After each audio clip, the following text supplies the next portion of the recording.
बिस्मिल्लाहिर्रहमानिर्रहीम। आज फिर एक बयान उस्मानिया को तोड़ने के ताल्लुक़ से मोहतरम असदुद्दीन ओवैसी साहब का आया है। उन्होंने कहा कि वरंगल की जेल को तोड़कर 2 टावर बनाए जा रहे हैं, ये तो सदर मुकाम है, यानी वरंगल की जेल को तोड़ा जा रहा है तो उस्मानिया की बिल्डिंग को भी तोड़ दिया जा सकता है। और वरंगल की जेल के मसले को मैंने ही सबसे पहले रेस किया था कि क़दीम जेल को तोड़ दिया गया है। अब फिर उसके बाद उन्होंने कहा कि अगर तारीख़ में रहना है तो आप रहिए तारीख़ में, हमको जान बचाना है। वह उस्मानिया 26 एकड़ के करीब ज़मीन पर है और वहाँ पर यह बिल्डिंग को प्रोटेक्ट करते हुए, इसको यूटिलाइज़ करते हुए भी एक नई बिल्डिंग बनाई जा सकती है। ऐसा नहीं है कि नई बिल्डिंग नहीं बनाई जा सकती, ये पुरानी बिल्डिंग को प्रोटेक्ट करते हुए, यूज़ करते हुए नई बिल्डिंग बनाई जा सकती है। मगर एमपी साहब को क्या खपत है, बहरहाल समझ में नहीं आ रहा है। वो कह रहे हैं कि मजलिस पे तनकीद करते हैं, फेसबुक पे आके फील्ड में नहीं रहते, करोना में समझिए कि क्या हालात हुए वो लोग वाकिफ़ नहीं हैं। मोहतरम, पूरा फर्स्ट समझिए जो लॉकडाउन था, कोई एक दिन भी ऐसा नहीं था कि तहरीक मुस्लिम शब्बान का दफ्तर काम न करा हो और रिलीफ़ का काम न किया हो, बल्कि रिलीफ़ का काम सबसे पहले हमने ही शुरू किया। उसके बाद सारा शहर आहिस्ता आहिस्ता रिलीफ़ के काम में इन्वॉल्व हुआ और आपके एमएलएस तो बहुत ज़माने के बाद रिलीफ़ का काम समझिए चौतरफ से हाहाकार होने लगी कि आप नहीं उतरे हैं फील्ड पर। और तो फिर उसके बाद कुछ एमएलएस लोग बांट रहे थे, जाके हाथ लगाए। आपके वीडियोस मौजूद हैं, उस पर मैं तबसरा नहीं करूँगा। और ये है कि मजलिस पर तनकीद हमारा मकसद नहीं है, मजलिस को गैर ज़रूरी निशाना बनाना भी हमारा मकसद नहीं है। और फिर ये कहा गया कि फील्ड पर नहीं रहते। 42 साल हो गए मिल्लत की जिद्दोजहद के लिए मुश्ताक मलिक को, और इन 42 सालों में कभी भी समझिए कि एक इंच ज़मीन की भी कोई ये नहीं कह सकता कि मुश्ताक मलिक ने लैंड ग्रैबिंग की या फलां किया, ये नहीं कह सकता। बहुत शफाफ और समझिए कि साफ किरदार के तहत मिल्लत की जिद्दोजहद का यह सफ़र जारी है, वरना बहुत कुछ हासिल कर लिया जा सकता था दुनिया के लिए, लेकिन ऐसा नहीं किया गया। अब रही बात उस्मानिया की, उस्मानिया के ताल्लुक़ से क्यों समझिए कि मेंबर ऑफ़ पार्लियामेंट को दुश्मनी है, या वो क्यों इस हेरिटेज बिल्डिंग को गिरा देना चाहते हैं, इसको यूटिलाइज़ करना नहीं चाहते। उस्मानिया के डॉक्टर से मैंने बात की, वो ये कह रहे हैं कि उस्मानिया कभी नहीं आए। मैं उस्मानिया से और उस्मानिया के सारे हालात से बहुत अच्छी तरह वाकिफ़ हूँ, और उस्मानिया के डॉक्टर्स ने ये मुझे बतलाया कि एक समझिए कि हेरिटेज की टीम आई थी, और समझिए कि वो तेलंगाना चैप्टर में उस्मानिया को चेक करने के लिए आई थी, और उस टीम के समझिए जो चीफ थे, उन्होंने बहुत अच्छा रिमार्क किया। उन्होंने ये रिमार्क किया कि अगर किसी की स्किन ख़राब हो जाती है तो क्या उसको वेंटिलेटर लगा के मार देने की कोशिश की जाएगी या स्किन को ठीक किया जाएगा। उनका इशारा उस्मानिया दवाखाने की तरफ था कि उस्मानिया की सिर्फ स्किन ख़राब हुई है, उस्मानिया कई कॉम्प्लिकेशंस उस्मानिया में नहीं है, उसको वेंटिलेटर लगाने की ज़रूरत नहीं है। आप तो वेंटिलेटर नहीं, बल्कि आप तो समझिए कि उसको कॉफिन में डाल देना चाहते हैं, उस्मानिया को दफन कर देना चाहते हैं। उस्मानिया जैसी अजीम और हसीन बिल्डिंग जो हैदराबाद की तहजीब और तमद्दुन की एक बड़ी निशानी है, वो समझिए कि फिर वापस नहीं आ सकती। आप दवाखाना ज़रूर बनाने के लिए मुतालबा करिए, बहुत से मैदान भी हैं, ख़ुद उस्मानिया में जगह है, लेकिन ये गिराकर हुकूमत की एक साजिश है कि उस्मानिया को समझिए रेस कर दिया जाए और उस्मानिया की जगह नई बिल्डिंग और नया नाम और नया समझिए कि तेलंगाना के चीफ मिनिस्टर का कारनामा, मजलिस इत्तेहादुल मुस्लिमीन का कारनामा बताया जाए और समझिए कि खाली नाम रख दिया जाए उस्मानिया। उस्मानिया एक तारीख़ है मेरे भाई, और याद रखिए जो तारीख़ में समझिए कि तारीख़ का इनकार करता है वो तरक्की भी नहीं कर सकता, उससे ज़्यादा बदनसीब और बदबख्त कोई और नहीं होता।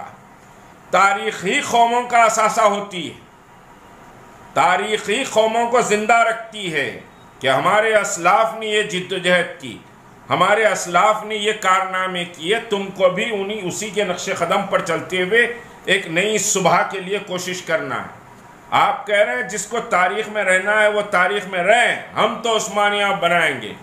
किसी की समझिए कि मजाल नहीं है कि उस्मानिया गिराए। अगर उस्मानिया गिराएंगे तो फिर समझिए कि आपकी इमारत भी गिर जाएगी, सियासी इमारत। आप इसको समझने की कोशिश करें। आप समझिए अपने तकब्बुर में और अना में डूब कर बात कर रहे हैं कि कोई भी कुछ कर ले, हम तो समझिए कि उस्मानिया को गिरा देंगे। मेरे भाई, उस्मानिया को आपने, और आप कह रहे हैं कि कोविड में बेड्स के लिए लोग परेशान थे, तो फिर आपके हॉस्पिटल्स को क्यों नहीं खोला गया? ऐलान भी हुआ था कि वैसी समझिए हॉस्पिटल के जो बड़ी ज़मीन है वहाँ पर 300 बेड का समझिए कि सारा इंतज़ाम कर लिया गया है, फला कर लिया गया है, तो आपने क्यों प्रोवाइड नहीं किया लोगों को? आप भी मुजरिम हैं उसमें। आपके साथ एमएलए हैं, दो समझिए आपके एमएलसीज हैं और फिर काउंसलर्स मौजूद हैं, मेंबर ऑफ पार्लियामेंट हैं आपने क्यों कोशिश नहीं की? और फिर आप कह रहे हैं कि मेरी पॉलिटिकल लाइफ जो 27-26 साल की हो गई है, मैं देख रहा हूँ उस्मानिया दिन ब दिन समझिए कि ख़राब होते जा रहा है, बदतर हालत में। शर्म आनी चाहिए आपको। आप इन 26 सालों में उस्मानिया के लिए कितना करोड़ फंड प्रोवाइड करें। आप समझिए कि दिल्ली से लेकर रियासती हुकूमत और इंटरनेशनल समझिए कि हेल्थ ऑर्गेनाइजेशंस जो है उनसे भी प्रोवाइड फंड जो है सो लाकर आप उस्मानिया को प्रोटेक्ट कर सकते थे। उस्मानिया में कई नए समझिए कि साहब डिपार्टमेंट्स खोले जा सकते थे, कई नए फैकल्टीज उस्मानिया में खोले जा सकते थे। आप उसको छोड़कर अभी परसों की बात है कि स्किन की एक नई फैकल्टी ओपन हुई है उस्मानिया में कि स्किन का समझिए कि ट्रांसप्लांटेशन होगा। परसों की बात है, बहुत मुश्किल 8-10 दिन हुए हैं।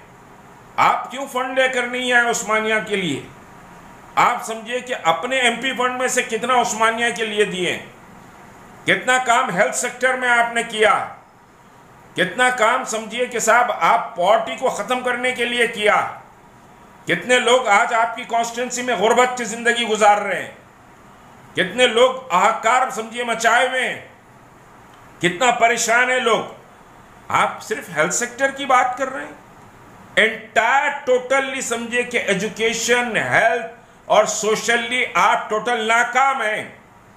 आज ओल्ड सिटी में समझिए कि नौजवान नशे के आदी हो गए, मुख्तलिफ समझिए कि नशावर चीज़ें बिक रही हैं, नशावर चीज़ें खा रहे हैं लोग, नशे में डूबा हुआ नौजवान है, चबूतरों पर बैठकर रात भर जिंदगी बर्बाद करता है। जो प्रोफेशनल समझिए कि कोर्सेस करे हुए उनके लिए मौके नहीं आप पैदा किए। आप क्या बात करते हैं? कौन सी बात कर रहे हैं? हम हेल्थ को जो सो प्रायोरिटी दे रहे हैं, हम हेल्थ सेक्टर के लिए काम कर रहे हैं। ज़रूर काम करिए हेल्थ सेक्टर के लिए, सारी कौम आपको मदद करेगी हेल्थ सेक्टर के लिए। और कौम की मदद ही का नतीजा था कि वैसी हॉस्पिटल खड़ा हुआ, वैसी हॉस्पिटल की उतनी शानदार इमारत कौम के ताउन का नतीजा है। उसमें खुद दिलीप कुमार साहब का भी बड़ा ताउन समझिए कि रहा है और वो इनॉग्रेशन में भी आए थे। लेकिन आज भूत बंगला बना दिया आप लोगों ने वैसी हॉस्पिटल को। क्या सुल्तान सलाउद्दीन वैसी साहब का यही ख्वाब था कि वैसी हॉस्पिटल को भूत बंगला बना दिया जाए? कितने फ्लोर पर समझिए कि दवाखाना चल रहा है। आप क्या समझते हैं कि हमें नहीं मालूम? उस्मानिया के एक ईंच से मैं वाकिफ हूँ। कभी वहाँ कचरा उठवाने की तौफीक नहीं हुई। ऑपरेशन कर समझिए कि लोगों के जिस्म के आज़ा कचरे की कुंडी के सामने फेंक दिए जाते हैं, सड़ान की वो आती है, वो आपको उठवाने की कभी तौफीक नहीं हुई। उस्मानिया की सफाई का कभी ख्याल नहीं हुआ।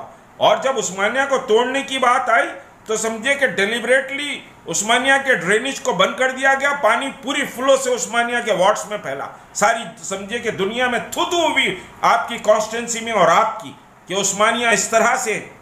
और आज आप कह रहे हैं हम तो उस्मानिया को समझिए कि साहब किसी सूरत से हम बनाएंगे, वो तो तेलंगाना वहाँ वरंगल में खदीम जेल टूट गई, ये तो हेडक्वार्टर है, आप तारीख में रहना है तो रहिए। यकीनन हमको अपनी तारीख पर फख्र है, और बिलखुसूस मुल्क की तारीख का तस्करा नहीं करूँगा, तेलंगाना की तारीख पर निज़ाम दक्कन के जो कारनामे हैं उस पर यकीनन फख्र है मुश्ताक मलिक को।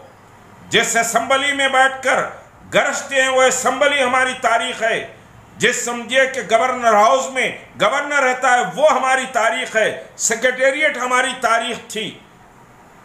आप तारीख की बात कर रहे हैं, उस्मानिया हमारी तारीख है, निज़ाम ऑर्थोपेडिक हॉस्पिटल हमारी तारीख है, गांधी हॉस्पिटल हमारी तारीख है, यह सब तारीख का हिस्सा है। चांद मीनार तारीख है, मक्का मस्जिद तारीख है, शाही मस्जिद हमारी तारीख है।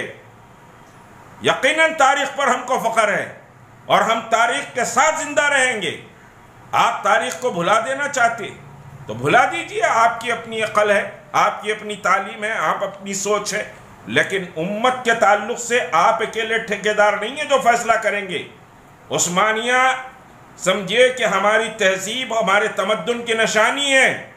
आप अकेले फैसला नहीं कर सकते उस्मानिया के ताल्लुक से, और हुकूमत को बार बार प्रेशर में डाल रहे हैं कि तोड़ दो उस्मानिया, तोड़ दो उस्मानिया। देखेंगे उस्मानिया कैसा तोड़ते हैं।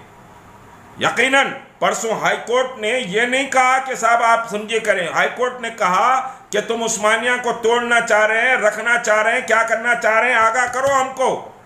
और इतने दिन क्यों हुए फैसला करने के लिए? ये कहा आप तोड़ना चाह रहे हैं कहिए, फिर उसके बाद समझिए देखिए क्या होता है। अजीब तमाशा समझिए बनाया। गैर जरूरी आप उस्मानिया जो मुसलमानों की तहजीब और तमद्दुन और दक्कन की एक शान और अनबान है उसको तबाह करना चाहते हैं। आप कभी उस्मानिया यूनिवर्सिटी के दारुल तर्जुमे को आपने उस ताल्लुक से कभी बात नहीं की। बर्बाद कर दिया इन लोगों ने दारुल तर्जुमे को। दारुल तर्जुमा करोड़ों रुपए से कायम हुआ था और दुनिया का सबसे बेहतरीन समझिए कि साहब इदारा था वो। दुनिया के सारे उलूम का तर्जुमा वहां होता था, उस पर आपने कभी बात नहीं की। मुसलमानों की बेरोजगारी पर बात नहीं की, मुसलमानों के किरदार पर बात नहीं की, मुसलमानों के अखलाकी तौर पर उनको बुलंद करने की आपके एमएलएज, आपके काउंसलर्स कभी समझिए कि साहब बात नहीं करते। आप हेल्थ सेक्टर की बात कर रहे हैं, कितने मर्डर हो रहे हैं हैदराबाद में, छोटी छोटी बात पे मर्डर हो रहे हैं, कौन जिम्मेदार है? हैदराबाद के समझिए कि साहब आप जिम्मेदार हैं, सियासी तौर पर जिम्मेदार हैं आपको समाजी, माशी, माशरती, तालीमी सारे निज़ाम को देखना आपकी जिम्मेदारी है, वरना अल्लाह के पास आप जवाब दें। बहरहाल उस्मानिया हमारी तहजीब और तमद्दुन और हमारी तारीख से जुड़ा हुआ है, और हम तारीख से जुड़कर समझिए कि मुस्तक़बिल के निशाने को देखने वाले कौम हैं। हम तारीख को नहीं भूल सकते। आप ये बहुत बड़ी गलती कर रहे हैं, अपने आप को आप सुधार लीजिए। अस्सलामु अलैकुम वरहमतुल्लाहि वबरकातुहू। रिया क्लिनिक निर्मल में जड़ी बूटियों से बेहतरीन इलाज का वाहिद मरकज, जहां डॉक्टर राहुल कुमार और डॉक्टर सुचित्रा बगैर ऑपरेशन के इन बीमारियों का इलाज करेंगे। Piles, hydrocele, bleeding piles, fissure, sex के अलावा खवातीन के अंदरूनी अमराज के लिए खातून डॉक्टर्स की भी सहूलत। रिया क्लिनिक रब पैदा करें, बुधवार पेट रोड नजद 4 नंबर मंदिर निर्मल। रिया क्लिनिक फोन नंबर है 9177799505 834133761।